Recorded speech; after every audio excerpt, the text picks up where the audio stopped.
আমি আজ রোজা রাখবো।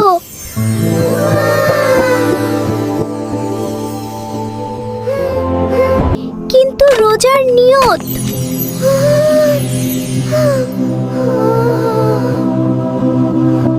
জুনাইফ, উঠো বাবা, সাহারির সময়। আমি রোজা রাখবো। চলো আগে নিয়ত করি। হ্যাঁ বাবা। তোমরা মনে মনে বলবে, আজ আমি আল্লাহর জন্য রোজা রাখবো। মনে মনে বললেই নিয়ত হয়ে যায়। আজ আমি আল্লাহর জন্য রোজা রাখবো। মাশাআল্লাহ।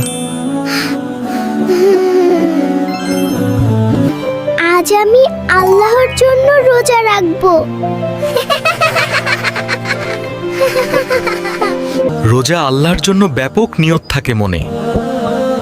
আমি বড় হয়ে পুরো মাস রোজা রাখবো।